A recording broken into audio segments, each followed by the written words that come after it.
Over the years, a love for acting has cultivated within me. The fact that you can show any emotion on your face and make the observer feel a certain way, that your limbs can represent fear or longing, and the audience knows exactly what you mean.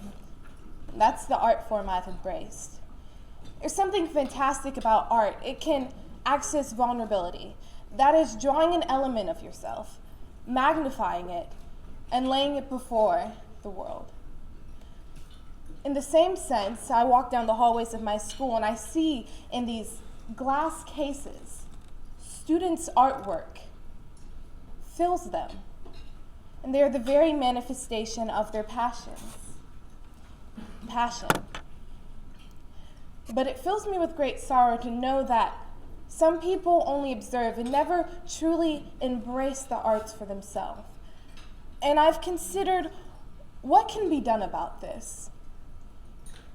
And I thought that surely, if there's something proved ethically just about the arts, people will be able to experience them fully and take it upon themselves. And so I believe that Rotary International's four-way test would do exactly that. The first step, is it the truth? Art imitates life. It's a reflection of how we interact with one another and how society affects us. And yes, sometimes it can be frightening. Often this extension of humanity shows through raw honesty a culture we don't always want to see. But often art reveals the beauty beneath all of it. Autobiographies and self-portraits are exact reflections of our lives and our dreams, whereas movements in genres such as satire or romanticism expose the truth in our lives hidden by human error. Second, is it fair to all concerned?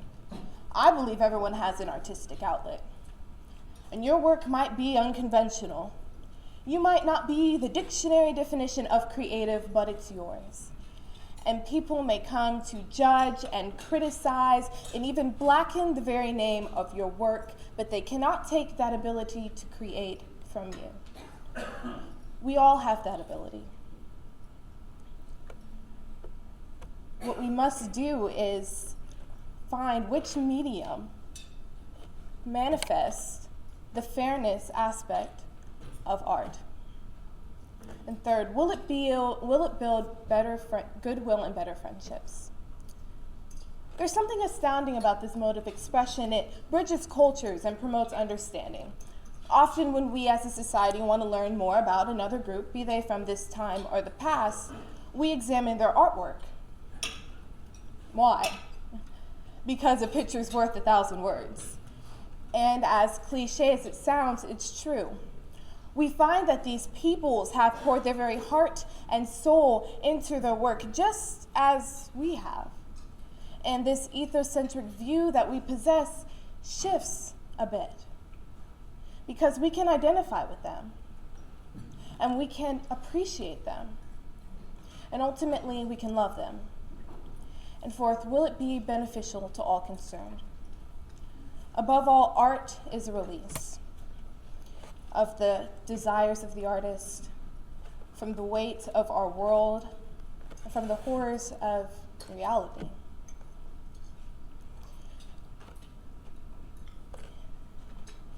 What's important in this case, for anybody, is to learn, and we all can learn. We must use every sense to absorb what art is teaching us. And then when we take the art upon ourselves, we must teach in every sense. Ladies and gentlemen, it is our mirror, it is our equator, it is our bridge, and it is our educator, yet some refuse to make it our experience. I don't quite remember when my first play was, but I do remember being in elementary school and going to Nashville to see Raggedy Ann and Andy, and I absolutely loved it, and I've never looked back. You're never too young or too old to reclaim something that's been lost. There's always time to develop a passion. We should not limit ourselves simply because our work isn't beautiful. We should not shy away from it because the career isn't steady. And we shouldn't pass judgment on something that might be the most honest expression of humanity. We should embrace art and at least try to work with it. Because you never know. I might see you on stage one day. Thank you.